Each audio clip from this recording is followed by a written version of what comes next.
hiring doesn't really fail at interviews. It fails when honesty disappears. There's always sometimes a reason, but if the reason is always financial, that's a big red flag. With all due respect, just be better.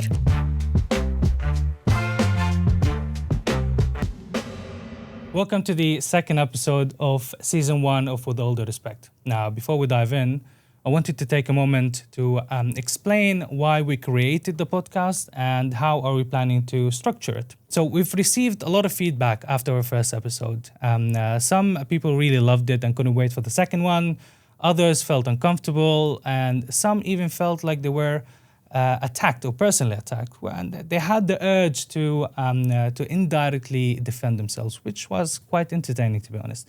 And this type of reactions is why this podcast exists, by the way. With all due respect, it came to me as an idea. You know, over the years, I've heard endless complaints about people, about companies, about leadership, about systems, about situations that are clearly not working. Yet, when the time comes for to speak up, when it actually really matters, the same voices disappear. People felt uncomfortable, people decided to stay silent, and some of them were actually scared to even say what they are actually thinking. Now, on a personal level, I've always been known as someone or a person who speaks up even when the situations are uncomfortable. And I realized that what's missing today is someone who will gonna speak up or call out the nonsense. Someone will name things as they are. But I also realized that I couldn't do it by myself. I need a partner. And that's when my co-host Zena comes. So I've known Zena for a few years now. For people who doesn't know her, she's been known throughout her posts on LinkedIn under the name of Bold Truth. So Zena, she doesn't sugarcoat, she doesn't hide. And if there's anyone who has the courage to talk about things that people avoid, is her. Now, Zena, before we jump into our today's topic, would you like to kind of walk us through what's the podcast going to be about, like kind of the structure behind it, and how are we planning to run these conversations forward? Absolutely. Thank you, Kassem. And you are right. I like to call a cat, even though I'm a dog person. So basically, as you've mentioned, this is a series within an ongoing podcast. Yeah. And this series is all about the talent umbrella, hiring umbrella, not just interviews, but it's all about leadership, the recruitment process, interviews, different topics to shape this episode, to finalize this series before we move into different topics that you've touched upon and more, hopefully with guests, with feedback from our listeners, etc. Today when I was getting ready, because it's the Christmas spirit and holiday spirit, I decided to wear red. Okay. Why did you wear green? Christmas spirit, I guess.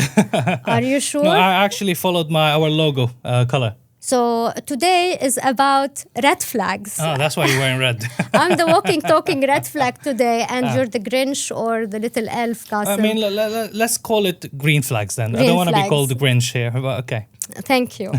Okay, so we've both seen it with your long experience speaking to thousands of candidates, hiring managers along the years. And same applies for me as an HR professional, having been a recruiter myself, a hiring manager for thousands of applicants.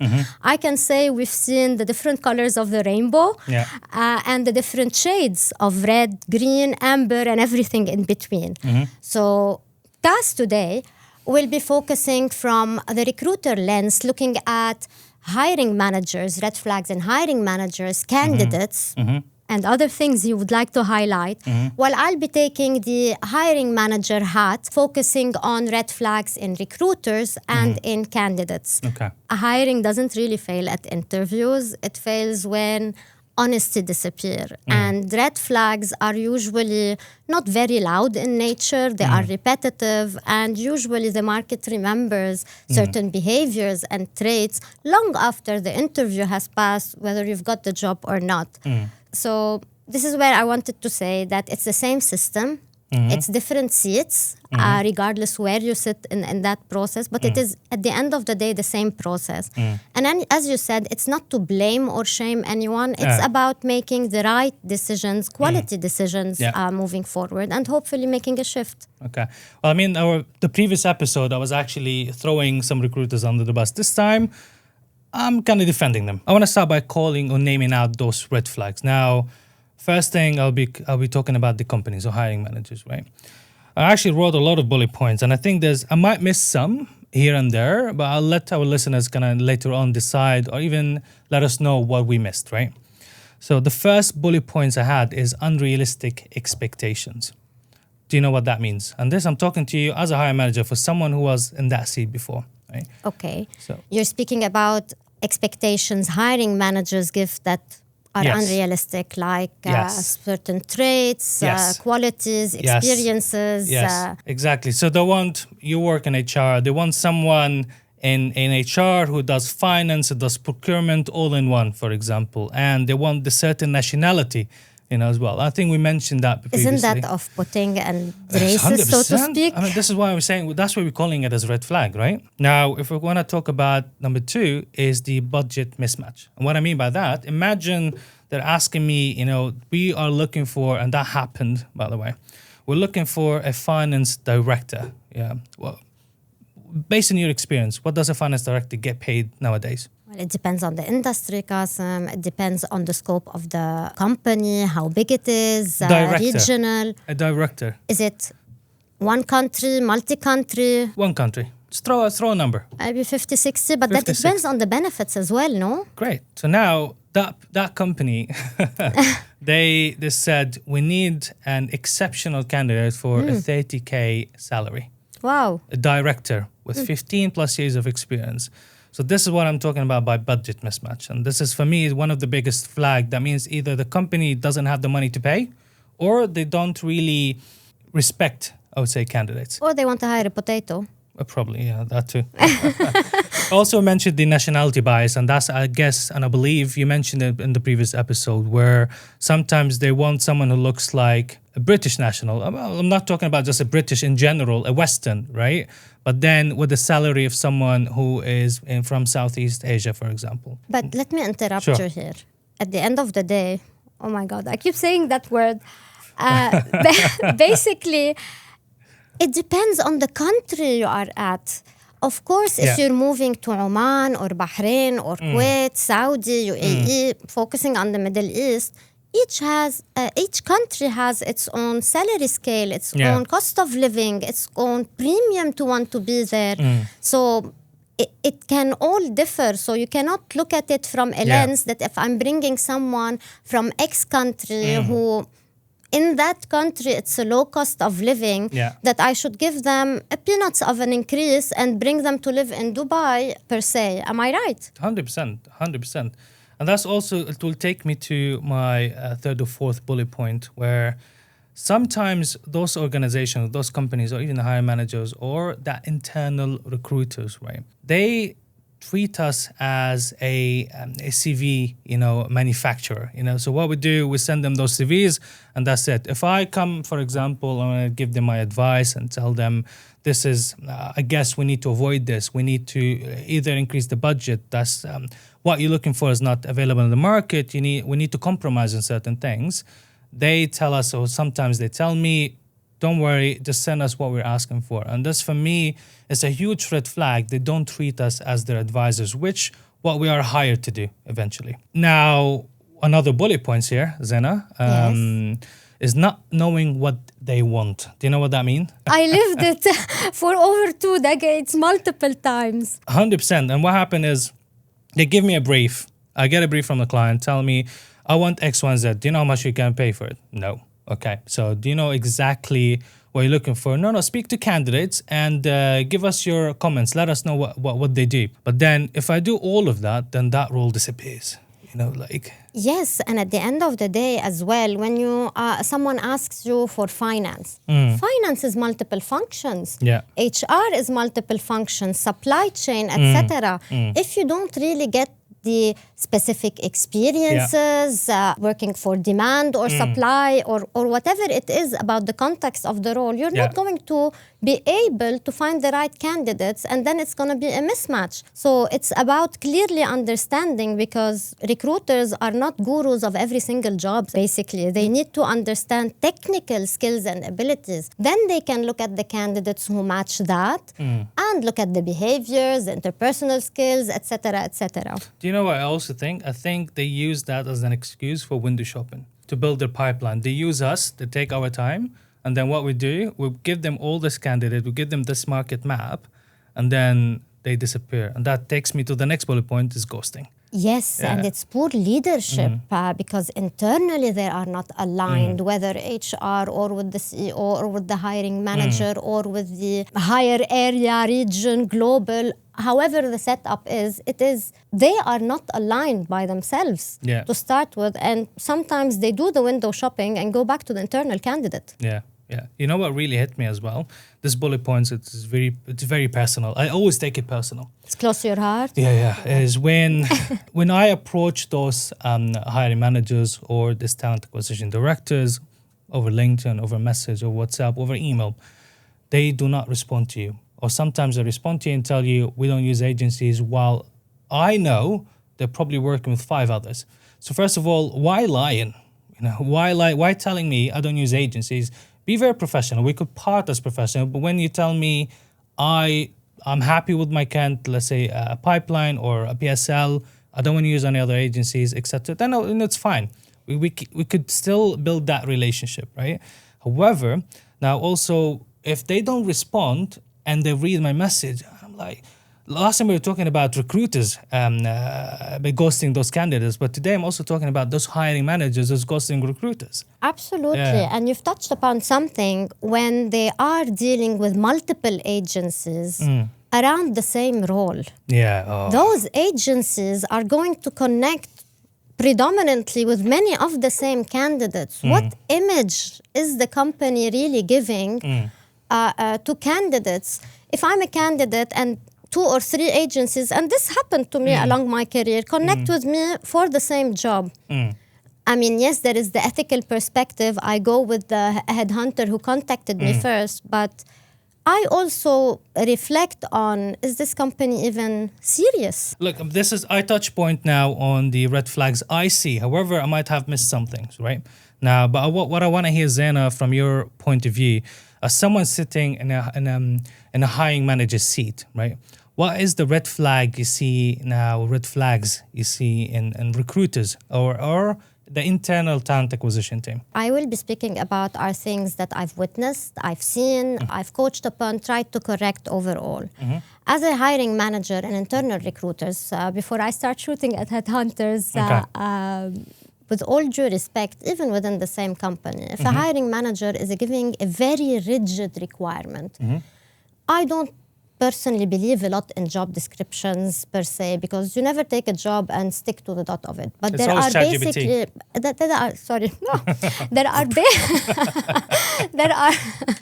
there are basically a lot of aspects that the hiring manager should clear out. But not all hiring managers are proper people managers, which they should be. Sometimes they are young managers, sometimes they haven't managed large teams. They think they are articulate in what they are describing, but the role of the internal recruiter is to ask, is to probe, not to, and that applies to headhunters as well, not to look for keywords, look for experiences, behaviors beyond the keywords to be able to get candidates. Sometimes the internal recruiter, given that they're following the SLA of hiring, they'll either recycle candidates for you that don't fit, don't really check, do they fit within the range or not, do they fit that job. I, as a hiring manager, do expect from an internal recruiter to do the proper screening and shortlisting for me, because the candidates that I'm going to look at and interview should fit what I'm looking for. I don't want to be surprised in the interview, and it is disrespectful for the candidate that they have nothing to do with the job, or they didn't really look okay. They looked at just the title, but titles don't mean anything. I personally do not respect titles. I respect what you've done, what you've accomplished, what you've went through it, and the role of the internal recruiter is to highlight that. Or if they shortlist a candidate and I am absolutely impressed, for me as a hiring manager, I'm counting that my internal recruiter or headhunter made sure that person would fit within the range, would be open to the benefits that we offer as an organization. Not come and be surprised that they are triple the price of the maximum of the range that you're willing to offer. What if the market is, that's what they offer? I mean, a lot of people, they are on this market rate, they have this kind of triple salary. They would be willing maybe to take a cut, but then tell me the story as an internal recruiter. Bring evidence. They will tell me, look, Kass, yes, he might seem expensive, but he has 1, 2, 3. Given that he was made redundant, his family relocated back home, etc., they are open to consider. But don't let me, as a hiring manager, get surprised. If I am not giving you all the information you need, ask me. Don't look for the keywords. Don't recycle CVs for me. Don't push for SLAs when there is something missing in the process. You give and take, and then I would help you as a hiring manager why there has been a delay. And for the headhunters as well, it's the transactional side of things that they want to push through the sale. They want to get the candidate done. I count on headhunters as a hiring manager to be my counselor, to be my partner, to guide me, to give me the pros and cons of each candidate. Yes, they are representing them. Yes, they want to close. But I do expect that challenge. Personally, possibly as a hiring manager at a point in time, I wouldn't know what's going on with the market. I am an HR. I understand. I look at benchmarks. But hiring managers don't really know. And sometimes it becomes eye-openers for them. So it's about finding the right fit from, yes, a technical ability and credentials, but I would like to highlight the different agilities that we look for. As a hiring manager, I look at the different agilities of a candidate, whether change agility, and now change is the only constant and the market is hot, a mental agility, how they will fit not only within the role I'm hiring for today, but for the future. Learning agility, people agility, how they will connect not only with the culture of the organization, because let's face it, there are great organizations and they have some bad leaders and vice versa. It's about finding the right candidate who will fit within that hiring manager, within the extended team of that hiring manager. Am I looking for people that are the same or different to be able to add value? And it's self-awareness. As a recruiter, and internal or external again, you are the first person who will connect with these candidates to check, do they even have the self-awareness of what they're great at, what they need to improve, or they know themselves well. So as a recruiter, you are the first filter to all these things before bringing them to me. So it is a red flag when you don't ask me the right questions if you don't understand, and you don't probe me, you don't challenge me. You know, it's funny that you said you're looking for recruiters who act as a partner and advisors. I'm complaining that I'm looking for those hiring managers to take us as partners and advisors, you know, because I can't see it. There is a lot of companies actually, and there is a lot of, they want recruiters to act as advisors, right? However, it's a capability issue. Sorry, Qasim. It is a capability issue. I've worked for many organizations where, yes, honestly, it's time-consuming, etc. They make sure every hiring manager is trained on competency-based interview, is trained how to handle interviews. I don't expect them to be the experts. Yes, we come from the HR talent perspective, we have a little bit more experience. But organizations and the talent function should make sure their hiring managers are equipped to ask the right questions, to find the right talent. I come to you today and I ask you, is this role urgent? Yeah, we need this person to start yesterday. Suddenly, you disappear for 2-3 weeks. When I ask you, do you want to set up interviews? Okay, the hiring manager is away on holiday. Yesterday was the role they wanted it 2 days before. You know, what happened there? So what's this? Let me tell you, because you've worked on the agency side, and I've been in action with people when this actually really happens. They would be either in a meeting, in a strategic meeting, or a new project is coming in, or a deadline, etc. And they agree that we need this person that comes yesterday. This is unacceptable. Of course it's not. Then the follow-through phases out, or their line manager gave them a mandate or pushed them through a deadline. So then the sense of urgency expedites, but then the wake-up calls comes when? It's when they look at their budget. It is when they look at how they're doing as a business. Can we afford to get the candidate now? Yes, this person is very busy, etc. Yes, you are very busy, but the longer you wait, the longer you're delaying being able to meet your objectives, your priorities.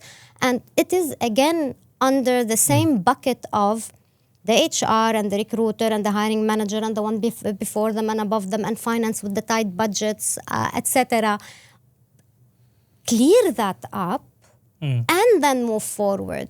Yes, sometimes things happen, but keep that communication flowing. And as well, Qasim, not all people are alike. Some hiring managers are not interested in a partner. They want you to understand what they want, like magic, and just give them the right people for them to just go ahead. Most of the times it's a unicorn. I prefer people who engage and communicate, because if I am going to deal with you as a headhunter or with my internal recruiters as well, they need to really understand the traits I'm looking for, what I look for, what I tolerate, what I don't tolerate. They don't want to use those advisors. They should then go and look for those candidates themselves. These difficult hiring managers, or sometimes they're difficult because they don't have the capability or they don't know. I'm trying to mind my language here. But also they make the life of the internal recruiter difficult. And sometimes that internal recruiter is dealing with you. And sometimes they are juniors, or they assign the recruitment is a profession. You cannot put someone really junior, inexperienced, to handle a C-level position. I mean, I've handled from interns to C-suite and everything in between.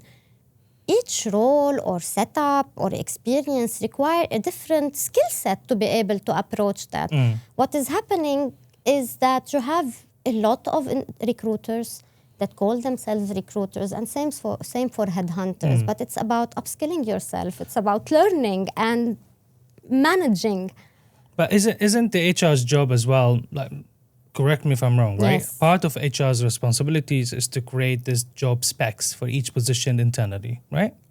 Yes, With and the help no. of the hiring manager. Yes, With because help the of hiring manager should, otherwise I can go to ChatGPT very easily, give me a finance job description. No, the hiring manager, I should give him the framework, the guidelines, Yes. The values, skills. I can give you the framework, the template, Amazing. guide you, but you have to put in Amazing. what that individual has to do. Great. Okay, so with the help of the hiring manager. Yes. But the point is, when you see that role, for example, the hiring manager asking a lot from a candidate and you know the budget of that, don't you guys challenge those hiring managers? Okay, there are different... Because it needs to go through sets of approvals before you even create that vacancy. Absolutely, Qasim. Okay. But you have different maturities in hiring managers, in HR professionals, and in businesses. In an organization that is mature, or in an organization where HR is not considered just the executor, and the HR professional has that expertise to either step in. Yes, this is the natural, say, given to happen. But sometimes hiring managers don't even explain to the HR. I've worked with someone as a bridge role, so it's not on my profile one time, who used to come to my office, and he's a global CEO, and used to, I want you to get me an Indian with 25 years of experience in X position. And I'm like, excuse me, hello, what are you talking about?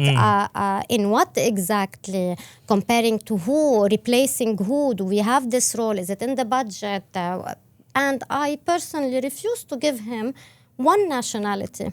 And then later on, he was like, why didn't you give me more nationalities? And so on and so forth. But these hiring managers, and sometimes at C-suite levels, unfortunately exist. And sometimes HR professionals, when they are acting as a joker, being a recruiter and being the L&D and being the employee life cycle holder and, they don't have really proper expertise in recruitment. I mean, look, I think there might be a lot of more red flags on this topic, but I mean, I guess we covered enough, right? We might have missed something. Yes. I think you want to add one more? No, Okay, continue. no. I think like if we missed something, I'm sure the listeners later on were gonna support us and help us, and even give us their own experience of what they experienced as well before. Absolutely. Now candidates, so that people don't think that we're attacking just headhunters and recruiters and hiring managers. It's not candidates. The BS only on the hiring managers, also the candidate side.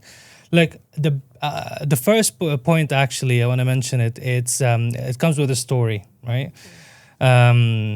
So it's about ghosting. Now, the ghosting from a candidate is a different level. Now, imagine this, right? I'm working with you on a role. You set up the first interview, great. Second round, great. Third round. That third round, the candidates disappeared. Don't even answer the call. Doesn't even, message you. Doesn't even show up to that interview. This is only one thing. Now, second thing, the candidates even, and we experienced that, by the way. The candidate shows like they are interesting in the role. They were so happy. They couldn't wait to get the offer. You get the offer, you agree on the joining date, and the candidate doesn't even start, right? Now, two things.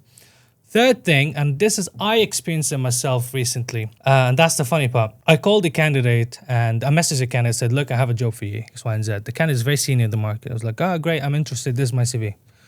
I messaged the candidate once, replied to him on LinkedIn. I said, look, can we have a chat? Didn't respond. Messaged him again, didn't respond. WhatsApp and didn't respond. I called him. And the candidate was like, yeah, I remember you. I was like, yeah, I just I'm trying to reach out and you're not responding. And he was like, yeah, I was doing it on purpose. I was like, why? He said, yeah, I mean, look, it's my turn now. I was like, turn for what? He said, all this time, I've been messaging recruiters and then or even I respond to them, they don't respond back. But this time I was like, it's my turn. I want to ghost you. And I'm like, but look, I'm not those recruiters. Like, yeah, it doesn't matter. You're a recruiter. It's my turn. I want to ghost you. I hear you. Yeah. And I do understand. And I did write a post of what if candidates clap back. They did. In my case, they did, yeah. But there are manners. There is the how that matters a lot. But sometimes, I'm not saying in this instance, but in many other instances, candidates should have those boundaries, which I spoke about before. But sometimes, Kassem, candidates have no ownership of the narrative. Basically, if they are answering questions with we did, yes, I'm not looking for the narcissistic, egoistic I, but we and the team did, yes, but what is your contribution? What did you add? How did you add value? When candidates don't really showcase interest in the role, in the context, in the company, or they are like straight on, what are you going to pay me? I mean, there is a time to be able to ask, and I understand some people don't want to waste their times, but you can ask the headhunter. You can wait for your time to ask questions just to make sure you are at the same line. And basically, it's accountability of doing things. Let's be absolutely real. Okay. Who in their career didn't mess up at some point, didn't fail in a project or in a role, or maybe made redundant, not because of them, for different reasons, or they got fired, or. I am interested in learning why this candidate, how did they evolve? We're not playing Monopoly here. If they screwed up once, then they go to jail, they don't get out of jail.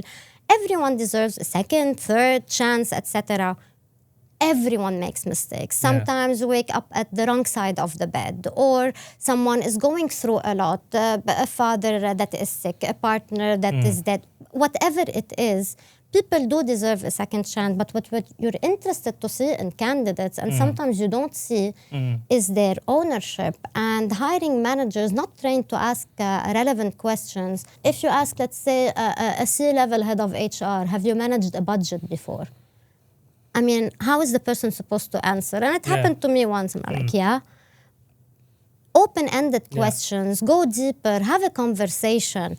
Candidates sometimes now come rehearsed. Okay, they're going to ask me about my strength, about my areas of development. How did I handle difficult situation? How did I handle conflict? There are these non-stop, countless competency-based interviews that candidates come now rehearsed. I don't want to see a rehearsed answer in a candidate.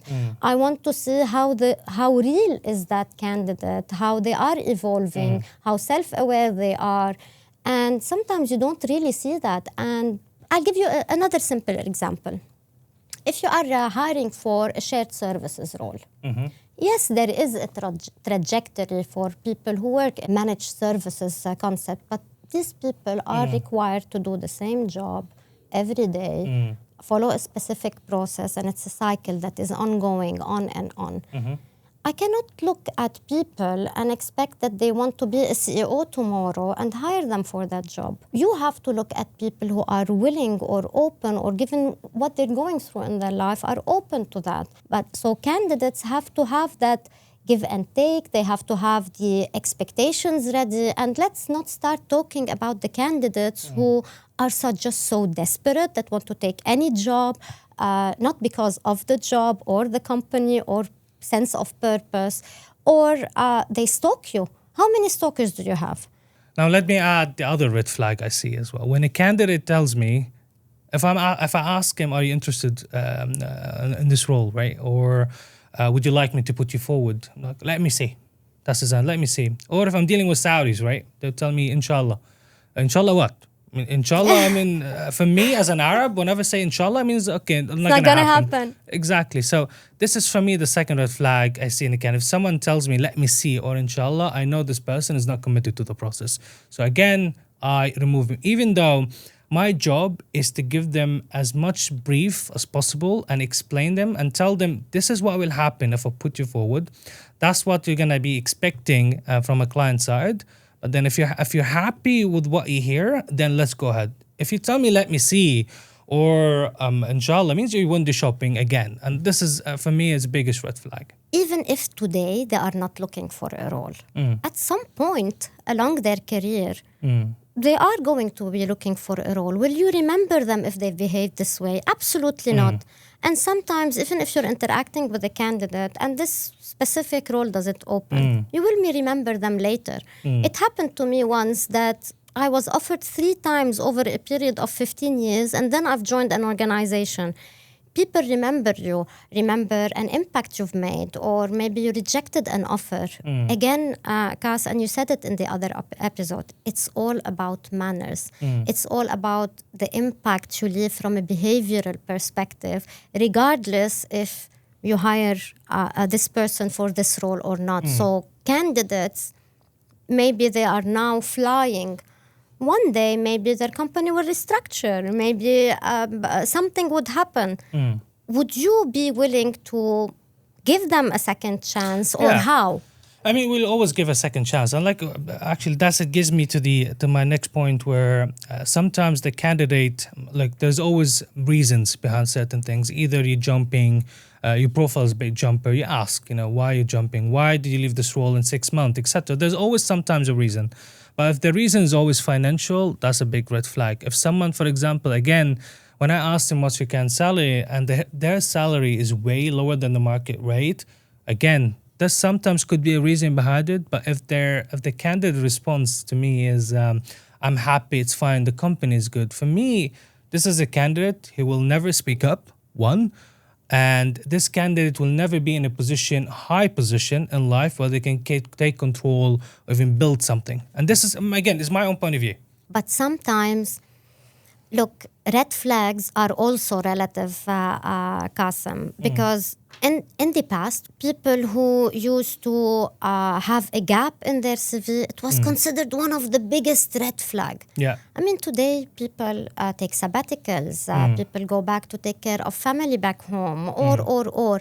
Certain red flags no longer are red flags today. Also, yes, there is a reason. Here's the reason why they've jumped too much. But were they stable at a point in time? Yeah. Maybe they didn't fit the culture. Yeah, I agree. I think we covered quite enough today when it comes to red flags. I'm sure there's another episode we'll be talking about the green flags. Sometimes it's not always negative, right? But here again, the reason behind, with all due respect, is to kind of highlight and mention the things that's going wrong. Right? It's not only about, this kind of roses and that you see along the way. It's always about those bumps you see too.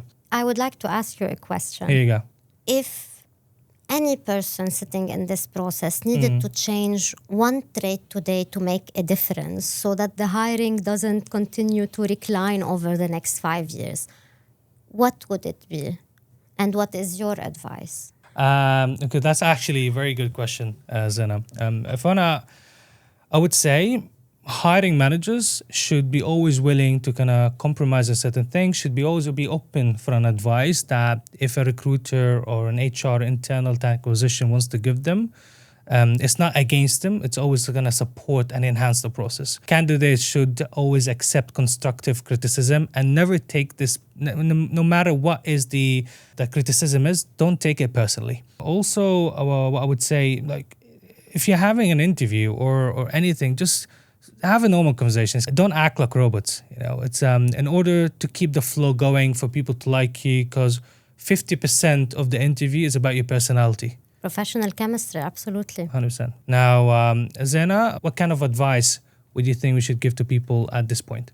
I would like to say that it is a leadership decision, hiring. And hiring manager would reflect positively or negatively on why someone would join this company or advocate for it. Recruiters' behaviors keep candidates engaged. Candidates' behavior ensure they are ready for specific roles. So it's not about people being good or bad. It's all about, with all due respect, just be better.